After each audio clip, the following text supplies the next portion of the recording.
Hello বন্ধুরা, welcome back my channel RJB family. আশা করি তোমরা সবাই অনেক ভালো আছো। তোমাদের আশীর্বাদ ভালোবাসা আমরাও কিন্তু অনেক ভালো আছি।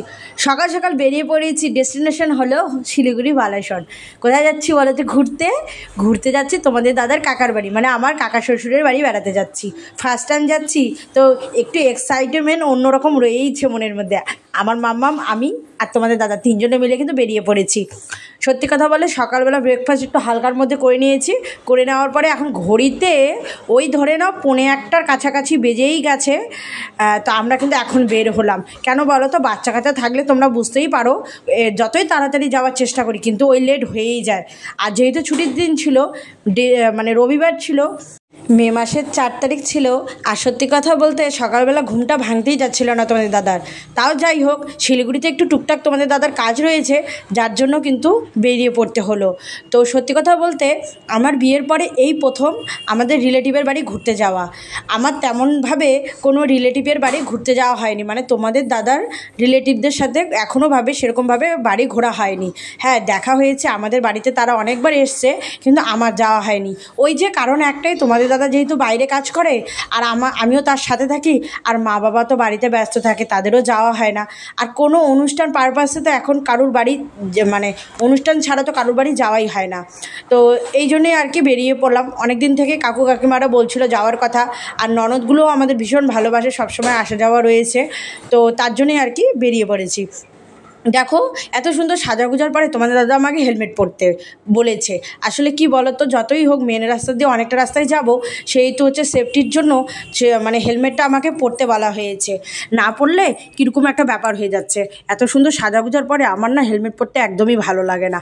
সত্যি কথা বলতে সাজাগুজা তো বড় কথা নয়, হেলমেট পরতে আমার একদমই ভালো লাগে না। কিন্তু কি করব বলো, এখন মেন রাস্তা দিয়ে যেতে হচ্ছে, সেই তো আমাকে এখন হেলমেট পরতেই হবে। তো পরে নিয়েছি। আচ্ছা, তোমাদের কার কার ভালো লাগে না একটু আমাকে জানিও তো। তো এই যে দেখো, আমরা কিন্তু চলে এসেছি। আসার পরে এই যে আমার ছোট ননদ, আমার কাকা শ্বশুরের 3টা মেয়ে, এটা সবার ছোট বোন আমাদের। তো বোনটা আমাদেরকে দেখাচ্ছিল জিনিসগুলো। মাম্মাম বিছানাতে চলে এসছে। আর সত্যি কথা বলতে গেলে সম্পূর্ণ ভিডিও তো তোমাদের সাথে শেয়ার করতে পারি না, যেহেতু আমার সাথে একটা ছোট বাচ্চা রয়েছে। আর তোমরা বুঝতেই পারো যে বাইকে গেলে মামামকে ধরতে হয়, সেই তো হচ্ছে সেরকমভাবে ভিডিও করা হয় না। যতটুকু পারি ততটুকুই আমি চেষ্টা করি তোমাদের সাথে ভিডিও করার। তো এই যে দেখো, মেজর ননদ, ছোটো ননদ, আর এই যে আমাদের রান্নাঘরে রয়েছে ছোটো ননদ। আমার কাকা শ্বশুরের বাড়িটা কিন্তু ভীষণ সুন্দর, আমার কিন্তু খুব পছন্দ হয়েছে। আসলে কি বলো তো, ছোট্ট ঘর আর এত সুন্দর করে গোছানো, তো আমার খুব পছন্দ হয়েছে। পাশের বাড়ি পুচকিও একটা চলে এসেছে মামামের সাথে খেলা করতে। দুজনে মিলে খুব মজা করে খেলা করছিল। সেই মুহূর্তটাকে আমার ননদ খুব সুন্দরভাবে তুলে ধরেছে। আমার না ওদের বাড়িটা এত পছন্দ হয়েছে, মানে কি বলবো তোমাদেরকে, আর খুব ভালো লেগেছে। আর আমার কাকা কাকিমা ননদরা খুব ভালো মানুষ, খুব ভালোবাসে আমাদেরকে। তোমাদের দাদা যখন ছেলেবেলায় মানে শিলিগুড়িতে থাকতো, তখন কিন্তু এই কাকিমাদের বাড়ি থেকে যাতায়াত করতো। তো যাই হোক, এখন চাকরি পাওয়ার পরে এখন তো অনেকটাই মানে দূরত্ব তৈরি হয়ে গেছে, কারুর বাড়ি তেমনটা যাওয়া হয় না। আসলে ছুটি পাওয়া হয় না, তার জন্যই যাওয়া হয় না। যারা চাকরি বাকরি করে তারা তো এতটুকু বুঝতেই পারে, তাই না? আমার কাকু কাকিমারাও বুঝতেই পারে যে সে কেন আসতে পারে না। তো যাই হোক, আজকে একটু সময় করে কিন্তু আমরা বেরিয়ে পড়েছি এই কাকিমাদের বাড়ি। খুব ভালো লাগছে, খুব ভালো লাগছে, সত্যি তোমাদেরকে বলে বোঝাতে পারবো না। তো এটা আমার ফার্স্ট টাইম, মানে আমার তোমাদের দাদার বাড়ির কোনো মানে আত্মীয়র বাড়ি ঘুরতে আসা। এই কাকু কাকিমা কিন্তু আমাদের নিজেদের মধ্যে, মানে আমাদের যদি কোনো মানে ভালো হোক মন্দ হোক কোনো রকম কিছু হয়, সেই কাকু কাকিমারাই কিন্তু আমাদের মানে এক ফোন পেয়ে চলে যায়, মানে যা রিচুয়ালস করতে লাগে সবটাতেই থাকে। কাকু কাকিমারা ভীষণ ভালো মানুষ। আর যাই হোক, বাড়ির পাশেই রয়েছে ওদের নদী, বালাসন নদী। সেই নদীতে কিন্তু বোনরা আমাদের ঘুরতে নিয়ে আসছে। আমার মামাম তো ভীষণভাবে খুশি সেই নদীতে এসে। সে নাকি নদীতে স্নান করবে। এই নদী থেকে এখন স্নান করা যায়? আর নদীর জলটা প্রচণ্ড এখন নোংরা হয়ে গেছে। আসলে কি বলো তো, নদীর জলটা অনেকটাই কমে গেছে। আর সব সময় মনে করো যে এখানে অনেক রকম কাপড় কাচা অনেক কিছু হয় নদীটাতে, যার জন্য জল একদম কমে গেছে আর প্রচণ্ড পরিমাণের নোংরা। আর দেখতেই পাচ্ছ ইট বালু দিয়ে মানে মাঠ ভর্তি, কারণ হচ্ছে ট্রাক্টর দিয়ে ইট বালু ওঠানো হয়, তার জন্যই আর কি জায়গাটা একদম অপরিষ্কার। কিন্তু তারপরেও আমরা দেখতে এসেছি। আসলে এরকম না দৃশ্য, মানে এরকম পরিবেশ আমার কিন্তু ভীষণ ভালো লাগে। তো দেখো, আকাশ দিয়ে কিন্তু প্লেন যাচ্ছিল, 2-3টা প্লেন, মানে যতটুকু টাইম আমরা নদীর পাশে ছিলাম ততটুকু টাইমের মধ্যে 2-4টা প্লেন মানে চলে গেছে।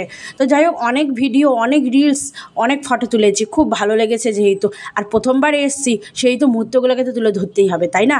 তো দেখো আমরা এতটা রোদ পড়েছে, মানে সত্যি কথা বলতে গেলে নদীর পাশেই এতটা রোদ লাগছিল, তো খুব ভালো লাগছে। এই যে দেখো আমার ননদদের, তোমরা হয়তো দেখেইছো ভিডিও শর্টসে, তারপরে হয়তো ফটোতে, তাই না?